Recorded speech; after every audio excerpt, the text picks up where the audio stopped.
পৃথিবীতে পাসপোর্ট ব্যবস্থার বয়স শত বছরেরও বেশি। এখনকার দিনে বিদেশে পা রাখতে হলে পাসপোর্ট ছাড়া কিছুই ভাবা যায় না। রাষ্ট্রপতি, প্রধানমন্ত্রী কিংবা কূটনীতিক সবাইকেই অন্য দেশে প্রবেশের সময় কূটনৈতিক পাসপোর্ট ব্যবহার করতে হয়। কিন্তু অবিশ্বাস্য হলেও সত্য, এই পৃথিবীতে এমন 3জন ব্যক্তি আছেন যাদের কোনো দেশেই প্রবেশের জন্য পাসপোর্ট লাগে না।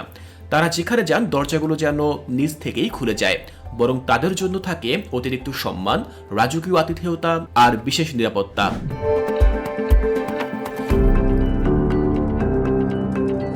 এক সময় আন্তর্জাতিক ভ্রমণে পাসপোর্ট বলে কিছুই ছিল না।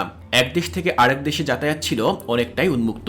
কিন্তু প্রথম বিশ্বযুদ্ধের সময় বিশ্বব্যাপী নিরাপত্তা ও অভিবাসন সমস্যার সামনে আসে, আর তখনই শুরু হয় পাসপোর্ট ব্যবস্থার ধারণা। 1920 সালে মার্কিন যুক্তরাষ্ট্র প্রথমবারের মতো বিষয়টি গুরুত্ব সহকারে তোলে।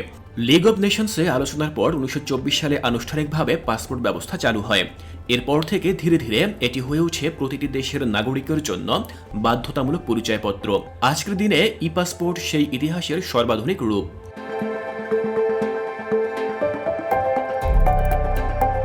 তবে বিশ্বজুড়ে এমন 3জন ব্যক্তি আছেন যাদের জন্য এই শতবর্ষী নিয়মের কোনো প্রভাবই নেই।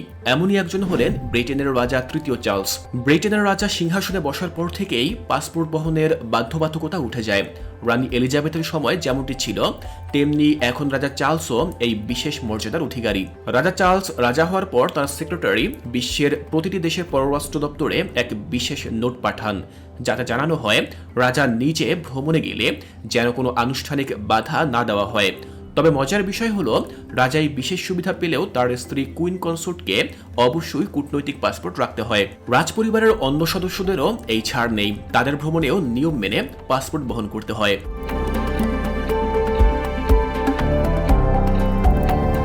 এই তালিকায় দ্বিতীয় এবং তৃতীয় স্থানে রয়েছেন জাপানের সম্রাট ও সম্রাজ্ঞী। জাপানের বর্তমান সম্রাট নারুহিতো এবং তার স্ত্রী সম্রাজ্ঞী মাসাকো, এই দুজনেরই পাসপোর্টের প্রয়োজন নেই। 1971 সাল থেকে জাপানের পররাষ্ট্র মন্ত্রণালয় সম্রাট ও সম্রাজ্ঞীর জন্য এই বিশেষ নিয়ম চালু করে। তবে এই সুবিধা শুধুমাত্র বর্তমান শাসক দম্পতির জন্যই প্রযোজ্য। পূর্বতন সম্রাট আকিহিতো ও তার স্ত্রী 2019 সালে অবসর নেওয়ার পর থেকে আর এই সুবিধা পান না। বিদেশে গেলে তাদের কূটনৈতিক পাসপোর্ট ব্যবহার করতে হয়।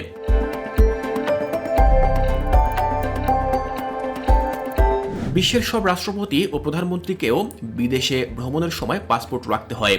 তবে তাদের জন্য ব্যবহৃত হয় কনসুলার বা ডিপ্লোম্যাটিক পাসপোর্ট, যা বিশেষ নিরাপত্তা ও সুবিধা প্রদান করে। তারা বিমানবন্দরে সাধারণ যাত্রীদের মতো চেকিংয়ের ঝামেলায় পড়েন না। তাদের জন্য থাকে আলাদা লেন, ভিআইপি ট্রিটমেন্ট ও পূর্ণ নিরাপত্তা ব্যবস্থা। যেখানে সাধারণ মানুষ পাসপোর্ট, ভিসা, ইমিগ্রেশন এসব ঝামেলায় পড়ে ঘাম ছড়ায়, সেখানে এই 3জন পৃথিবীর এক প্রান্ত থেকে অন্য প্রান্তে ভ্রমণ করতে পারেন বিনা কাগজ কলমে। তাই বলা যায় বিশ্বের সবচেয়ে ফ্রি ট্রাভেলার এই 3জনই, রাজা চার্লস, সম্রাট নারুহিতো ও সম্রাজ্ঞী মাসাকো।